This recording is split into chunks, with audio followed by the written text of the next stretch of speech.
La ciudad y vamos a abordar el tema de los alquileres. Está con nosotros Alejandro Braña, él es presidente del Colegio Único de Corredores Inmobiliarios de la Ciudad de Buenos Aires. Alejandro, muchísimas Te corrijo, no, ojalá presidente es Marta Liotto. Okay, soy no miembro. Como cuando Charly García pero quiere ser. Golpe de Estado. ¿Quiere ser? Ya lo sabemos. Bueno, no es el presidente, pero ¿qué te podemos decir entonces? No, formo parte, soy miembro de la Forma comisión. parte entonces de... no, todo esto le estoy diciendo para pedir la cabeza de alguien que me la traigan en bandeja por hacerme decir algo que no corresponde. No importa, no importa, nada. Está todo bien, jaja. Bueno, Alejandro, recién estábamos hablando del tema alquileres y... A ver, dentro del tema alquileres, ni los premium hay, digo, alguien que diga, sí, yo pago, no me importa, quiero 3 ambientes en Belgrano, en las Barrancas, contra las Barrancas, y la tengo toda. ¿Tampoco hay? A ver, Nacho, la oferta que hoy tenemos es casi oferta cero, o sea, es casi nula. Nunca pasó en 50 años esta situación. Puntualmente, viste como que ahora se habla mucho del tema de los alquileres tradicionales y de los alquileres famosos temporarios, el Airbnb famoso. Claro. Bueno, que eso siempre existió. Y te digo más, hay menos oferta de temporales hoy que previo a la pandemia, por ejemplo. O sea, no es que el problema de los alquileres tradicionales son los temporarios, no pasa por ahí. Temporarios, lógicamente, hay, porque la gente va rotando constantemente y esas cosas, es otro mercado distinto. Acá el problema serio lo tenemos con el alquiler tradicional y específicamente de vivienda, porque esta ley en realidad rige no solamente alquileres de vivienda, sino alquileres comerciales. Los alquileres comerciales no hay ningún problema, porque no tienen el problema de tener que ajustar anualmente por un índice, sino que las partes convienen libremente de esa situación. Pero la actual ley de alquileres también alcanza al alquiler comercial. Claro. Entonces, la ley no está mal, ¿o sí? No, lo que pasa es que la ley, por ejemplo, puntualmente para alquileres de vivienda, introduzco varias modificaciones, como ser el tema del ajuste anual, que en comerciales no corre. Vos podés hacer un ajuste trimestral, bimestral, por un índice cualquiera o por una mercancía de tu local que vos tengas. No sé, un kiosco, bueno, listo, la botellita de gaseosa, tomamos eso como referencia, el aumento de la botellita de gaseosa. Entonces es bastante libre y funciona mucho mejor así. ¿Y es más ágil el alquiler comercial? Ni hablar. Y hay mucha más oferta y no hay ningún inconveniente y se hacen los contratos. Si yo alquilo un departamento para utilizarlo como depósito, consultorio, psicólogo, no sé, no digo... Profesional, sí, actividad profesional. ¿También tiene la misma agilidad que un alquiler comercial? Tal cual, porque entra dentro de las mismas reglas, tal cual. Siendo un departamento de 2 ambientes contra tal cual, porque lo que importa es el destino. Ahora, claro, pero un departamento de esas características, ¿tiene que tener una habilitación especial? El reglamento de copropiedad del edificio tiene que permitir la actividad profesional. ¿Sí? Por ejemplo, en esta zona hay muchos, en la zona de tribunales hay muchísimos, que pueden ser para las dos cosas muchas veces, para vivienda y para actividad profesional. Para las dos cuestiones, tanto vivienda como profesional, el mínimo de contrato son 3 años, eso es igual. Porque en un momento era 3 años para locales y 2 años para vivienda. Igualaron todo en 3 años. Pero el tema de los ajustes es totalmente distinto. Anual para viviendas y libre en cuanto al tiempo y libre en cuanto a la forma de ajustar para comerciales. Y eso hace que sea ágil. Disculpen, chicas, ya las dejo, pero ahora me agarra la maldad de ser psicólogo y alquilar un departamento para vivir y atender. En ese caso, el propietario que sabe que vivo, pero que también laburo, ¿qué se toma ahí? ¿Qué ajuste se toma? Mirá, existe lo que no me está claro el problema de la ridículo. Echa la ley, echa la trampa, Nacho. Es que el problema de la ley, el daño que ocasionó y lo que provocó en los propietarios es que haya un montón de contratos que no están bajo la ley, o sea, que están por afuera, tal así que nos perjudicó totalmente a nosotros porque nos sacó trabajo. Nosotros hay un gris. Nos viene el propietario, venimos con el propietario y me decís, bueno, mira, tengo con el inquilino arreglado un contrato, alquilame el departamento por 2 años, yo por 3 no lo alquilo, y ajuste semestral, como era antes. Y yo no te lo puedo tomar. Es un cono gris tipo redes sociales, ¿no? Donde yo agarro y de golpe digo algo y no se sabe muy bien qué ley me alcanza o qué no me alcanza, ¿no? Sumamos a la charla a Ricardo Botana, de la Unión Argentina de Inquilinos. Ricardo, muy buenos días. Muchísimas gracias por darnos este ratito de tu tiempo. ¿Cómo va?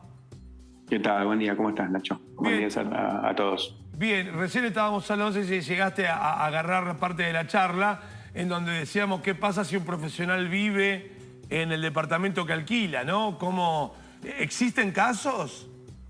Sí, por lo general, a ver, en esos casos, sí, digamos, sí, a ver, uno puede hacer home office desde su casa y eso no quiere decir que automáticamente ese contrato tenga que ser dispensado de todos los derechos que, como bien decía ahí el compañero, digamos, son derechos que no tiene, digamos, por un comercio o un consultorio o un estudio jurídico o lo que sea, ¿no? Ahora, si yo solamente voy a hacer home office, entiendo que ahí solamente es un contrato para vivienda, no hay ningún inconveniente. Distinta es la situación, digamos, si es un consultorio, digamos, cosas realmente que no permite para vivienda, ¿sí? Y el objeto principal del contrato sería, obviamente, explotarlo para esa actividad. Pero sí, hay grises. No sé, por ejemplo, un psicólogo que no menciona nada y hace por Zoom, digamos, sus reuniones. En principio no sería, si no los menciona, no, sería un contrato común. Claro. Pero bueno, hay un gris también en esa situación, ¿no? Yo entiendo que cuando es algo así, con algún tipo de muebles, digamos, que hacen a la actividad, bueno, eso sí, obviamente tendría que ser como un contrato destinado a esa actividad, ¿no? Ricardo, buenos días. Nieves Otero te saluda. Quería saber dónde crees vos que se enredó todo, porque cuando salió la ley parecía que sean los alquileres a 3 años iba a ser algo bueno para los inquilinos, que no iban a estar cada 2 años viendo qué pasa si me quedo, si me voy. Y sin embargo hoy pareciera que ninguna de las dos partes gana, porque para los inquilinos pagar más de lo que destinan hoy es casi imposible. Y para los dueños no les resulta negocio tampoco, por eso no se alquila. Claro, como siempre decimos, la ley trajo nuevos derechos, nuevas herramientas para los inquilinos. El tema de los 3 años es algo bueno. El tema de que podés, digamos, retirar el depósito actualizado, o sea, al último canon locativo que vos estás pagando.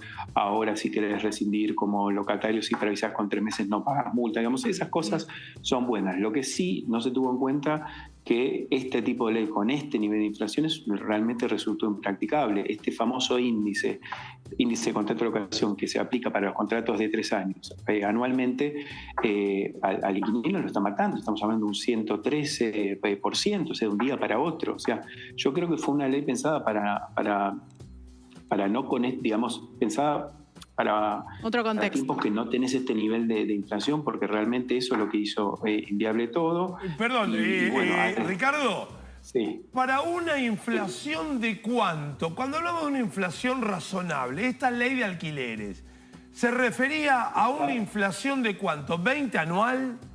¿25 anual? Claro, dentro de un 20, digamos, obviamente que en comparación con otros países es altísimo, pero yo creo que es una ley que fue pensada para un 20 y un 35%. ¿Anual? No para un... Claro, no para un 113, anual. 114, claro. Acordémonos que empezó este famoso índice con un 40% y después ahora sí paró a más del 110%. O sea, eso es lo que pasó.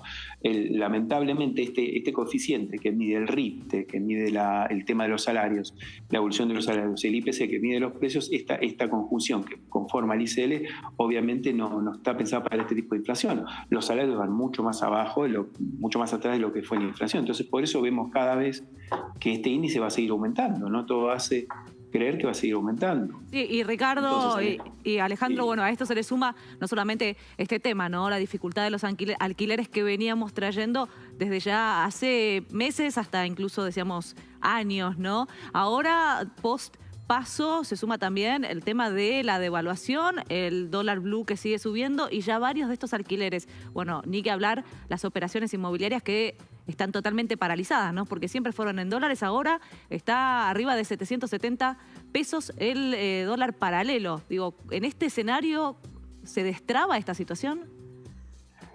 Sí, perdón, con respecto a lo que señalabas, nosotros ya hemos tenido consultas de contratos que se iban a firmar entre martes y miércoles de esta semana y fueron suspendidos. Claro. En algunos lo están renegociando y en otros casos ya le piden un 15, un 20%.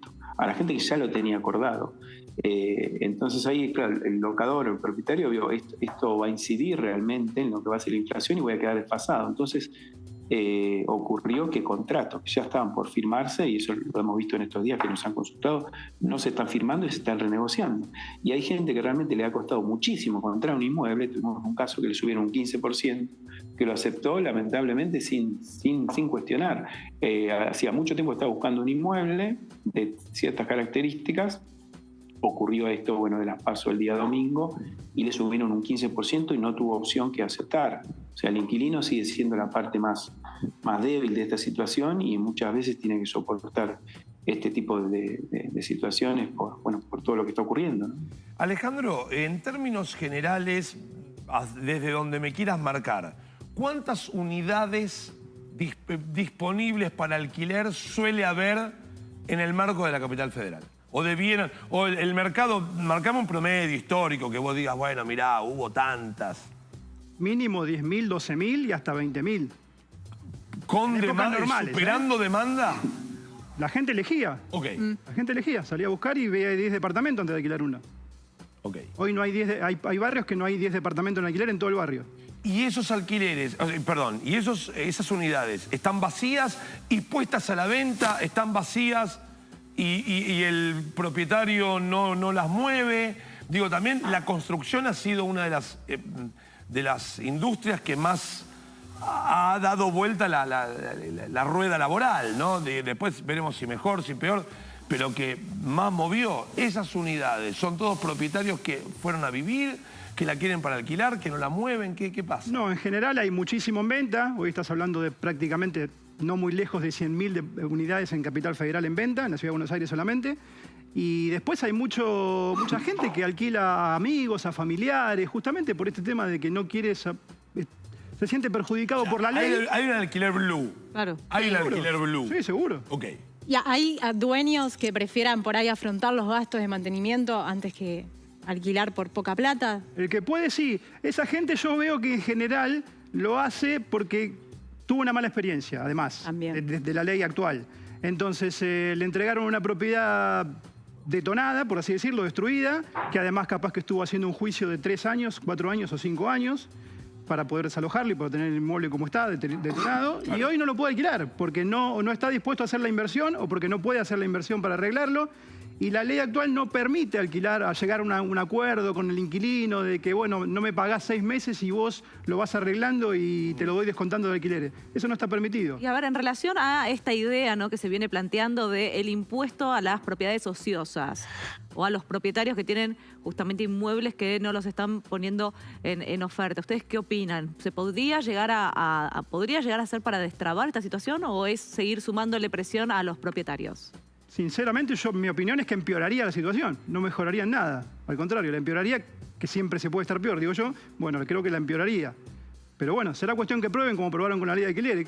La verdad que nosotros en nuestra actividad nos sentimos mal porque vemos millones de familias inquilinas que están desesperadas buscando alquileres y no hay, y no va a haber. En el corto plazo no va a haber. Ricardo, en términos legales, ¿se puede poner en contrato moneda extranjera para el pago de alquileres?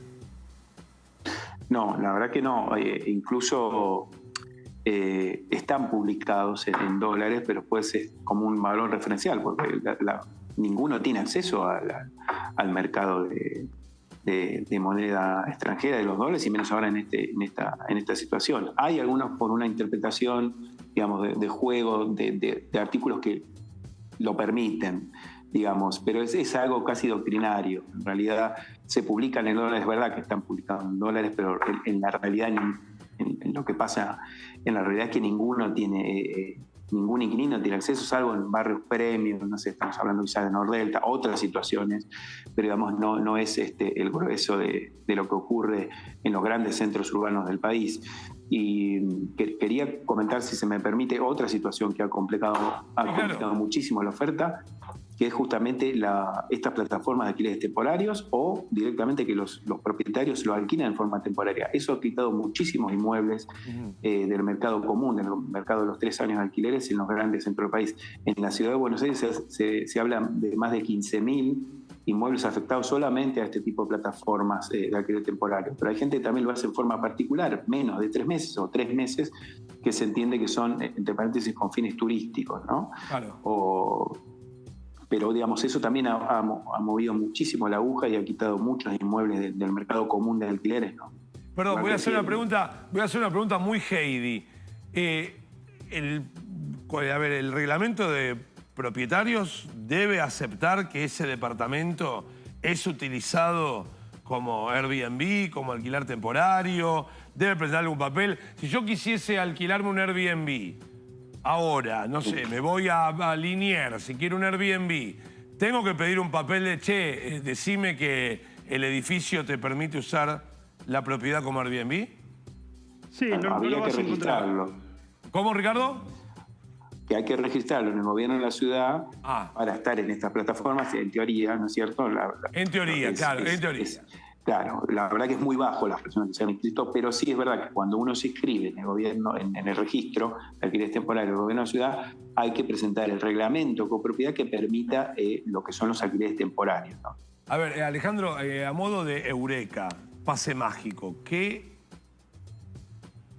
decisión se podría tomar para que mejore algo? Para decirte, descomprimir, bueno, ¿qué medida mágica, si se me permite el término, qué medida podría ocurrir para decir, bueno, mirá, que pibes y chicas, a mí porque me toca muy de cerca, que quieren vivir solo porque se llevan para el culo con sus padres, porque quieren empezar su experiencia, puedan decir, che, mirá, bueno, laburo y dedico tanta guita al alquiler del departamento? A ver, yo sé que eso va a sonar fuerte, pero yo no veo otra salida que no sea la derogación de la ley, porque son muchos puntos los que hay que modificar. Y hablando de lo que estábamos conversando antes, cuando la ley se sancionó en noviembre del 2019 en diputados, que fue el final del gobierno de Macri, teníamos 55% de inflación, no 25%, ¿eh? Los 25 eran 4 años antes. Claro. O sea, que cuando la sancionaron, teníamos inflación, no la de ahora, pero ya teníamos 55, éramos de los países del mundo con mayor inflación. O sea, no lo tuvieron en cuenta en ese momento, que ya teníamos una inflación importante y que en 2019, yo lo recuerdo perfecto, los alquileres se escalonaban, porque no se podía ajustar, no estaba permitido, un 30% anual, que a veces se hacía un 15% semestral en los contratos. Se fijaban así a 2 años, ¿sí? Bueno, un 30% con un 55% de inflación. O sea, los inquilinos no estaban perjudicados ahí. Después de la ley, lamentablemente, está pasando todo lo que pasa. Porque el problema no es solamente el ICL. O sea, que hasta con un 55% de inflación anual estaba. Que no estaba la ley. Las partes arreglaban un contrato. Había una ley, lógicamente, que era el Código Civil y Comercial, que te regulaba que el plazo mínimo era 2 años y que vos no podías actualizar o ajustar el contrato. Entonces nosotros agarrábamos la bola mágica y adivinábamos más o menos qué inflación podía haber, que siempre se quedaba corto, y se decía, bueno, listo, hagamos un 30% anual en el mes 13, o si no, dividirlo 15% semestral durante el contrato. Y después cuando vencía se veía dónde estaba parado uno. Bueno, lo que pasa ahora quizás es que de un mes al otro, después de no tener durante 12 meses un ajuste, los inquilinos tienen que pagar el doble, ¿no? El 100% de incremento en los contratos, y es a veces imposible. 110 en agosto, claro. Sí, es así, es un salto tremendo, pero bueno, está 12 meses congelado. Pero de todas formas, igual el problema es que es la inflación. O sea, en esos 12 meses el salto se le hace imposible al inquilino. Y si fuera escalonado, ¿no?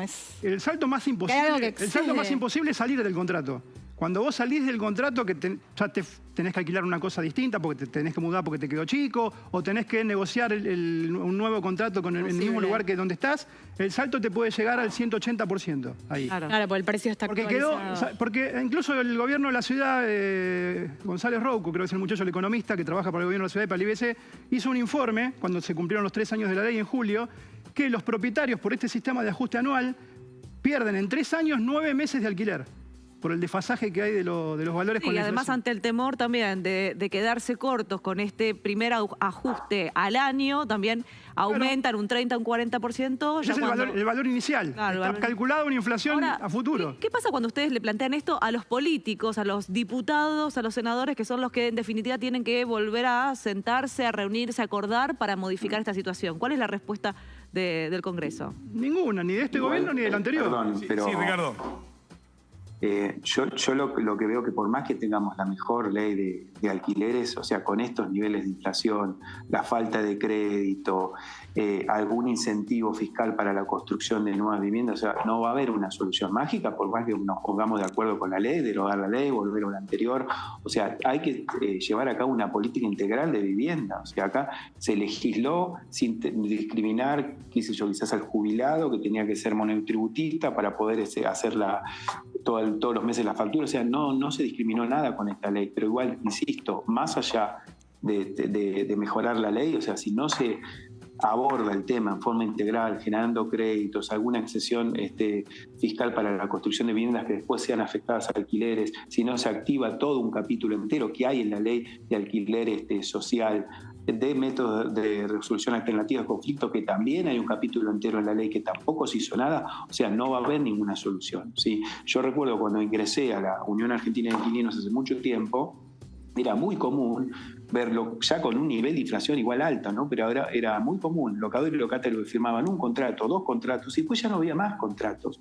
Todos los años, justamente a fin de año, retocaban el canon locativo, pero no firmaban contrato, digamos, pero con otros niveles de inflación. Por eso lo que digo es que por más que nos pongamos de acuerdo y tengamos la mejor regulación de alquiler en estos niveles de inflación, todo va a ser inviable. Ricardo, sin una política integral. Muchísimas gracias, Ricardo, por tu tiempo. Abrazo enorme. No, por favor, a ustedes. Alejandro, muchísimas gracias. Gracias a vos, gracias por la invitación. Por favor.